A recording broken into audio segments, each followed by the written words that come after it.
Minha nora me drogou no café do jantar, mas minha neta trocou nossas xícaras. O cheiro amargo de amêndoa atingiu minhas narinas, no exato momento em que minha nora, Raquel, sorriu aquele sorriso ensaiado dela, aquele que ela aperfeiçoou ao longo de 12 anos de casamento com meu filho Davi. Mas minha neta, Lilian, de 7 anos, já tinha trocado nossas xícaras de café quando Raquel se virou para pegar o açucareiro. 3 horas depois, Raquel estava na UTI, entubada, enquanto eu estava sentada na delegacia, explicando calmamente como eu tinha sobrevivido ao que teria sido meu terceiro envenenamento acidental em 6 meses. Se você está assistindo a isso, se inscreva e me diga de onde está assistindo. Deixe-me voltar um pouco e contar como uma professora de química aposentada de 72 anos acabou em um jogo de xadrez de vida ou morte com a mulher que meu filho escolheu para se casar. 6 meses atrás, eu estava vivendo confortavelmente em minha casa de 4 quartos no bairro do Morumbi, aquela que meu falecido marido, Francisco, e eu compramos em 1979 por R$67 mil e que agora vale 2,3 milhões de reais. Eu tinha meu jardim, meu clube do livro, meu trabalho voluntário no hospital e o que eu pensava ser um relacionamento amoroso com meu único filho, Davi, e sua família.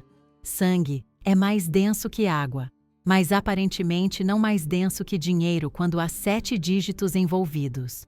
O primeiro sinal de que algo estava errado veio em uma manhã de terça-feira, em março, quando encontrei Davi no meu escritório, fotografando meus documentos financeiros com o celular. "Mãe, que susto!" ele disse rapidamente, enfiando os papéis de volta no meu arquivo. "A Raquel pediu para eu pegar suas informações do seguro para aquela consulta médica que você tem." Eu não tinha nenhuma consulta médica. Quando eu apontei isso, ele riu nervosamente e disse que devia ter entendido errado.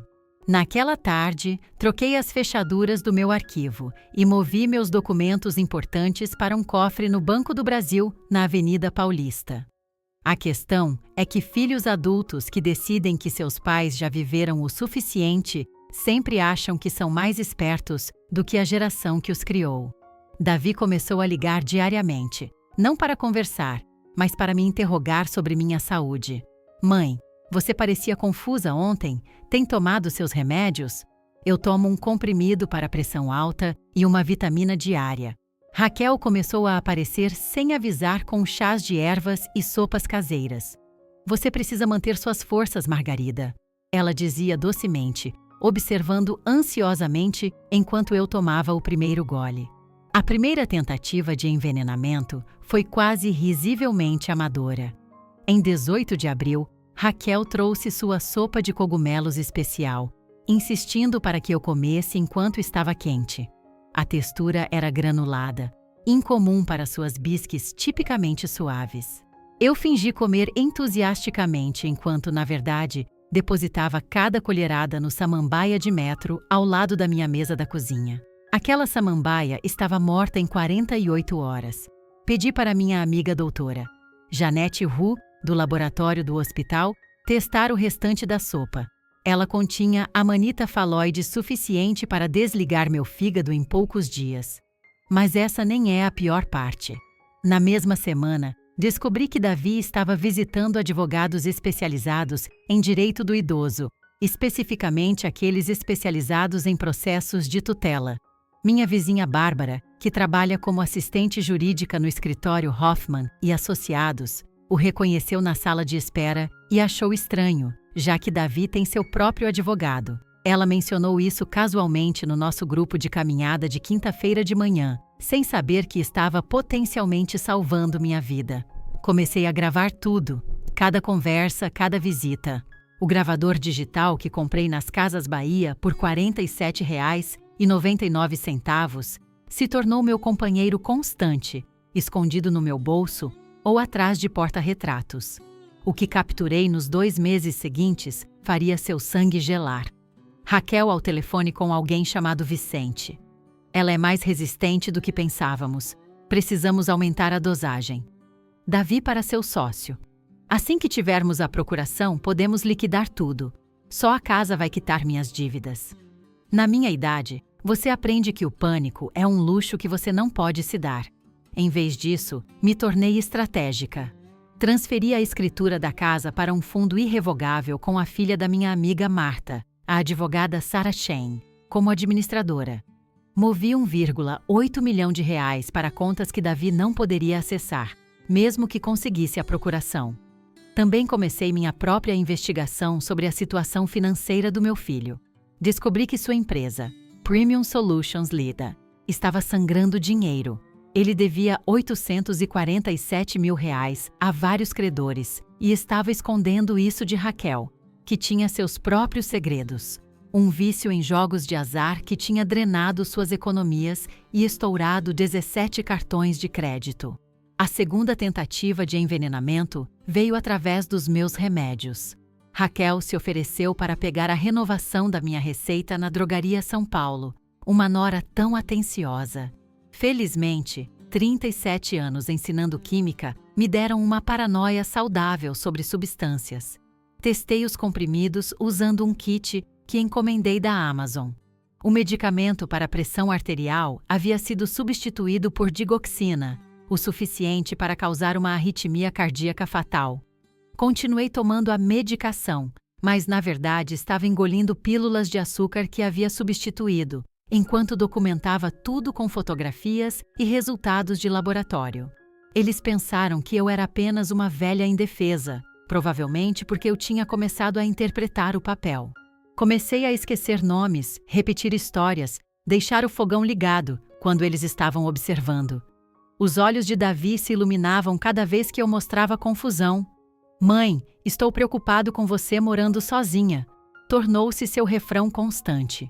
Ele não percebeu que minha confusão só acontecia quando ele ou Raquel estavam por perto, ou que meus vizinhos me viam lúcida como sempre durante nossos jogos de buraco. Maio se transformou em junho, e o desespero deles se tornou palpável. A conta do IPTU da casa, de 31 mil reais, estava vencendo, e eu sabia que Davi não poderia pagá-la sem minha ajuda. Ele estava contando com o controle das minhas finanças até agora. Raquel começou a trazer Lilian com mais frequência, usando meu amor pela minha neta como uma arma. "Lilian precisa da avó", ela dizia, enquanto simultaneamente dizia a quem quisesse ouvir que eu estava mostrando sinais de demência. A terceira tentativa, aquela que teria tido sucesso, foi elegantemente planejada. Eles me convidaram para um jantar em família na casa deles na Rua das Acácias, uma ocorrência rara, já que Raquel geralmente alegava estar muito ocupada. A mesa estava posta com a porcelana fina, velas tremeluzindo. Lilian com seu vestido roxo favorito. Parecia um jantar de despedida, e de certa forma era. Eu observei Raquel preparar o café com atenção incomum. Ela mandou Davi verificar algo lá em cima e Lilian lavar as mãos. De novo. Naqueles 30 segundos sozinha com as xícaras, ela se moveu com eficiência praticada, o pó se dissolvendo instantaneamente no café preto que ela sabia que eu preferia. Ela até mexeu com o dedo para garantir que não restasse nenhum resíduo, sem saber que eu estava observando no reflexo do vidro do armário de porcelana. Quando ela se virou para pegar o açucareiro no balcão atrás dela, Lilian apareceu como um pequeno fantasma na porta. 7 anos de idade, mas aqueles olhos, os olhos de Francisco, não perdiam nada. Ela olhou para mim, para as xícaras, para as costas viradas da mãe. Sem uma palavra, ela as trocou, suas pequenas mãos rápidas e seguras. Então ela subiu na cadeira, como se nada tivesse acontecido. "Café margarida?" Raquel perguntou, colocando a xícara na minha frente com aquele sorriso ensaiado. "Obrigada, querida", eu respondi, envolvendo minhas mãos na cerâmica quente, mas não levando-a aos meus lábios.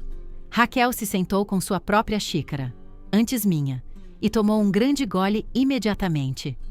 "Eu fiz forte, do jeito que você gosta." Outro gole. Davi voltou, reclamando de uma torneira pingando. Conversamos amenidades sobre o clima, o próximo recital de dança de Lilian, o novo shopping center que estava sendo construído no centro da cidade. Raquel terminou metade da xícara antes que os primeiros sintomas aparecessem. Seu rosto corou primeiro, vermelho vivo como se tivesse levado um tapa. "Está quente aqui?" ela perguntou, puxando a gola. Então veio o tremor. sutil no início, sua mão tremendo enquanto ela pegava o copo de água. O copo escorregou, quebrando no chão de madeira. Eu não estou me sentindo. Ela se levantou abruptamente, cambaleou e desmaiou, seu corpo convulsionando. Davi gritou. Lilian ficou perfeitamente imóvel, observando a mãe se contorcer no chão, com uma expressão que eu nunca tinha visto no rosto de uma criança: fria satisfação. Eu liguei para o 190, minha voz calma e clara. Minha nora está tendo algum tipo de convulsão. Rua das Acácias, 1847. Por favor, se apressem. Então eu me ajoelhei ao lado de Raquel, não para ajudar, mas para sussurrar em seu ouvido. Como é que se sente? Os paramédicos chegaram em 6 minutos. Eu entreguei a eles a xícara de café, com cuidado para preservar as impressões digitais. Ela estava bebendo isso quando aconteceu, eu disse. Vocês provavelmente deveriam testar. Davi foi na ambulância, deixando Lilian comigo. Assim que eles saíram, ela falou pela primeira vez: Vovó, eu sabia o que ela estava fazendo. Eu a ouvi no telefone com aquele homem, Vicente. Ela disse que você estaria morta hoje à noite. 43 anos de maternidade, e foi nisso que deu. Meu próprio filho, tentando me assassinar por dinheiro. A polícia ficou muito interessada nas minhas gravações, especialmente nas que Raquel discutia as dosagens com Vicente, que acabou sendo o traficante dela em mais de um sentido. O laboratório encontrou estricnina suficiente naquele café para matar um cavalo. Raquel sobreviveu, mas com danos neurológicos permanentes. Ela passará os próximos 25 anos no presídio feminino da capital, se sobreviver tanto tempo com suas complicações. Davi foi preso 2 dias depois no aeroporto de Guarulhos, tentando embarcar em um voo para a Costa Rica, com R$73 mil em dinheiro que ele havia emprestado, do que ele pensava serem agiotas particulares, mas que, na verdade, eram agentes disfarçados do FBI, que a filha da minha amiga Marta tinha me conectado. Acontece que eu não era o único pai idoso que Davi e Raquel tinham tentado eliminar. Vicente já havia confessado outros 3 esquemas semelhantes, todos visando idosos ricos através de seus filhos adultos. Na minha idade, você pensaria que a traição doeria menos, que você estaria cansada demais para sentir todo o peso dela. Mas descobrir que seu único filho valoriza sua conta bancária mais do que seus batimentos cardíacos? Essa é uma dor que transcende a idade. Eles me jogaram fora como lixo, planejaram meu descarte, como se eu fosse um eletrodoméstico velho que tinha sobrevivido à sua utilidade. O engraçado é que, se Davi tivesse apenas pedido ajuda, me contado sobre suas dívidas, eu teria dado o dinheiro a ele. Não tudo, mas o suficiente para salvá-lo. Orgulho e ganância tornam as pessoas estúpidas. Eu tenho a guarda de Lilian agora. O tribunal decidiu rapidamente assim que ouviu as gravações e viu as evidências. Ela está fazendo terapia, é claro, mas a doutora Martinez diz que ela é notavelmente resiliente. Plantamos um novo jardim juntas, onde aquela samambaia envenenada costumava estar. Ela escolheu girassóis porque eles sempre olham para a luz, vovó. Ela está me ensinando coisas que eu pensava que sabia sobre sobrevivência e sobre escolher quem merece sua lealdade. A casa está mais silenciosa agora, mas não vazia. Bárbara vem tomar café todas as manhãs. Café que eu mesma faço. Muito obrigada.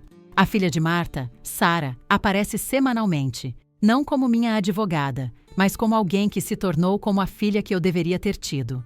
As mulheres do Clube do Livro se transformaram em um esquadrão protetor feroz, brincando que são meu grupo de segurança. Dona Shen, de 2 casas abaixo, me ensinou a fazer verdadeiros pasteizinhos chineses, não aqueles congelados que Raquel costumava trazer. A vida aos 72 anos não é o que eu planejei, mas é autêntica de uma forma que nunca foi antes. Eu mantive o quarto de infância de Davi exatamente como estava, não por sentimentalismo, mas como um lembrete. Seus distintivos de escoteiro ainda estão pendurados na parede, confiável, leal, prestativo, todas as coisas que ele esqueceu como ser. Às vezes, Lilian entra lá e olha fotos do pai quando criança. Ele era bom naquela época, vovó? Ela pergunta. Eu digo a ela a verdade. Ele era, querida. As pessoas mudam, nem sempre para melhor. O rescaldo financeiro foi interessante. Como as ações de Davi e Raquel foram criminosas, suas dívidas não podiam tocar meus bens. A casa permanece no fundo, protegida para o futuro de Lilian. Liquidei alguns investimentos, criando fundos educacionais que nenhum dos pais pode acessar, mesmo quando Davi sair da prisão em 15 a 20 anos. Os 2,3 milhões pelos quais eles tentaram me matar agora valem cerca de 2,7 milhões, graças a algumas jogadas inteligentes que Sarah sugeriu. É engraçado como seu pensamento financeiro se torna claro quando você não está sendo lentamente envenenado. A mãe de Raquel me ligou da Flórida na semana passada. Como você pôde fazer isso com minha filha? Ela lamentou. Eu a lembrei de que sua filha tinha tentado me assassinar 3 vezes, que havia gravações, resultados de laboratório, testemunhas. Mas ela é mãe, ela gritou, como se dar à luz de alguma forma absolvesse você de tentativa de assassinato. Eu desliguei. Algumas conversas não valem a pena. As pessoas perguntam se eu perdoo Davi. Perdão implica que o relacionamento pode ser reparado, que a confiança pode ser reconstruída. Você não pode reconstruir algo que foi revelado nunca ter existido. O que eu tinha com Davi não era um relacionamento, era um golpe de longa data que começou no dia em que ele soube da sua herança. O filho que eu amava, aquele que eu pensei ter criado, ou nunca existiu ou morreu em algum lugar ao longo do caminho, provavelmente afogando-se em dívidas e desespero. Vicente foi condenado a 30 anos no mês passado. Ele tinha uma lista de 17 nomes, todos idosos com bens substanciais e filhos adultos decepcionantes. O meu estava circulado em vermelho com urgente escrito ao lado. O promotor me chamou de corajosa por testemunhar. Eu não sou corajosa, estou com raiva. Há uma diferença. Bravura é enfrentar o perigo apesar do medo. Raiva é enfrentar o perigo porque alguém tentou pegar o que não era deles para pegar. Não apenas meu dinheiro, mas meus anos restantes. Minha chance de ver Lilian se formar, se casar, ter seus próprios filhos. A recuperação não tem sido apenas legal e financeira. Os efeitos físicos das 2 primeiras tentativas de envenenamento permanecem. Meu fígado funciona a cerca de 80% agora, e tenho neuropatia periférica nos meus pés por causa da digoxina. Mas estou viva, o que é mais do que Raquel e Davi planejaram. Todas as manhãs, quando meus pés tocam o chão, lembro que eles queriam que eu estivesse na cova agora. É realmente bastante motivador. Lilian me perguntou ontem se eu estava triste por papai estar na prisão. Eu disse a ela outra verdade. Estou triste por quem seu papai se tornou, mas não estou triste por ele estar enfrentando as consequências. Ela assentiu, entendendo mais do que qualquer criança de 7 anos deveria entender. Ele fez escolhas ruins, ela disse solenemente. Escolhas muito ruins. Então ela perguntou se poderíamos fazer biscoitos de chocolate, e assim voltamos a ser avó e neta novamente, não sobrevivente e testemunha. A ironia não me escapa. Davi e Raquel passaram 6 meses planejando minha morte, contratando ajuda, comprando venenos, consultando advogados. Eles gastaram milhares de reais que não tinham neste esquema. Se eles tivessem colocado metade desse esforço em empregos reais ou negócios honestos, não teriam precisado do meu dinheiro. Mas essa é a questão sobre pessoas que escolhem o assassinato em vez do trabalho. Elas sempre pensam que estão pegando o caminho mais fácil. Meu testamento foi reescrito. Lilian fica com tudo quando completar 25 anos, mas está estruturado em um fundo que libera fundos gradualmente. Faculdade aos 18, entrada para uma casa aos 25, o resto aos 35. Se algo acontecer comigo antes disso, Sarah Chen e Martha Phillips são co-administradoras. Nenhum centavo jamais fluirá pelas mãos de Davi, mesmo que ele sobreviva a mim. A lei pode libertá-lo eventualmente, mas eu não preciso. Às vezes, passo pela antiga casa de Raquel e Davi na Rua das Acácias. Novas famílias moram lá agora, os Oliveira, pessoas legais com filhos gêmeos. Eles a pintaram de amarelo, a cor menos favorita de Raquel. A cozinha onde ela envenenou meu café agora é ensolarada e brilhante. Dona Oliveira acena quando me vê, sem saber a história do seu canto do café da manhã. Isso provavelmente é o melhor. Aqui está o que aprendi aos 72 anos. Família não é sangue, é escolha. As pessoas que escolhem proteger você, apoiar você, acreditar em você, essa é sua verdadeira família. Bárbara, que notou Davi naquele escritório de advocacia. Janete, que testou aquela sopa sem fazer perguntas. Sara, que tornou meus bens intocáveis. Dona Shen, que me ensinou que recomeçar não tem limite de idade. Até mesmo a pequena Lilian, que escolheu a vida da avó em vez do plano da mãe. Essas são minhas pessoas agora. O jardim está prosperando. Aqueles girassóis que Lilian plantou cresceram mais altos do que nós duas, seus rostos seguindo o sol como ela prometeu. Prensamos alguns para o projeto escolar dela sobre resiliência. A professora dela não sabia bem o que fazer com a apresentação de uma criança de 7 anos sobre como plantas e pessoas sobrevivem a ambientes venenosos. Mas ela tirou um a mais. A maçã não cai longe da árvore, mas às vezes ela rola para longe do veneno e encontra um solo melhor. Na semana passada, recebi uma carta de Davi na prisão. Eu não abri. Sara se ofereceu para lê-la primeiro, para filtrar por manipulação ou ameaças. Mas eu recusei.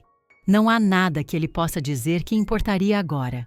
O filho que teria algo que valesse a pena dizer não estaria na prisão por tentar assassinar sua mãe. Usei o envelope para testar a nova picotadora que comprei. Funciona perfeitamente. Eles pensaram que eu era apenas uma velha indefesa, velha demais e confiante demais para ver a verdade. Eles esqueceram que eu passei 37 anos ensinando química, reconhecendo reações perigosas antes que explodissem. Eles esqueceram que eu enterrei um marido, sobrevivi ao câncer, criei um filho sozinha por anos depois que Francisco morreu. Eles esqueceram que velho não significa estúpido, que cabelos grisalhos não indicam uma mente acinzentada. Mais importante, eles esqueceram que as mães notam tudo, mesmo quando seus filhos têm 45 anos e estão tramando um assassinato. A cafeteira ainda está no meu balcão, a mesma daquela noite. Eu a uso todas as manhãs, um pequeno ato de desafio. Raquel tentou transformar meu conforto diário em uma arma, mas eu a recuperei. Cada xícara é uma pequena vitória, um lembrete de que ainda estou aqui apesar de seus melhores esforços. Lilian bebe chocolate quente dela, balançando as pernas na mesa da cozinha, segura de uma forma que não era antes. Estamos ambas livres agora, libertadas por sua coragem e minha recusa em morrer no prazo. A história saiu nas notícias, é claro. Idosa sobrevive a plano de assassinato por filho e nora. Os repórteres todos queriam se concentrar na tragédia da traição familiar, mas eu os redirecionei para estatísticas de abuso de idosos, para os milhares de idosos que não sobrevivem à ganância de seus filhos. Meus 15 minutos de fama se tornaram uma plataforma para defender melhores leis de proteção, denúncia obrigatória, penalidades mais severas. A sentença de Raquel foi realmente uma das mais duras já dadas por tentativa de assassinato de idosos no estado de São Paulo. Bom, algumas pessoas dizem que eu deveria me sentir culpada pela condição de Raquel, pelos tremores permanentes e danos cognitivos da estricnina. Eu não me sinto. Ela escolheu o veneno, preparou a dose, serviu com um sorriso. Que tenha acabado no sistema dela em vez do meu é justiça, não tragédia. O universo tem um senso de humor às vezes. Humor negro, mas humor mesmo assim. Ela não consegue segurar uma xícara de café com firmeza mais. Há poesia nisso. Lilian começa a segunda série no próximo mês. A professora dela enviou um bilhete para casa sobre sua inteligência emocional ser notavelmente avançada. Eu queria responder: isso acontece quando você salva sua avó de um assassinato, mas apenas assinei a autorização para o grupo de leitura avançada. Ela não fala muito sobre seus pais, mas quando fala, é de forma pragmática. Eles estão de castigo para adultos. Ela diz: um castigo muito longo.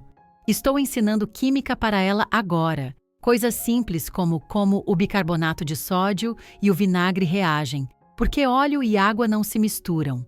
Ela está fascinada com a ideia de que tudo é feito de partículas minúsculas, que entender seu comportamento ajuda você a prever resultados.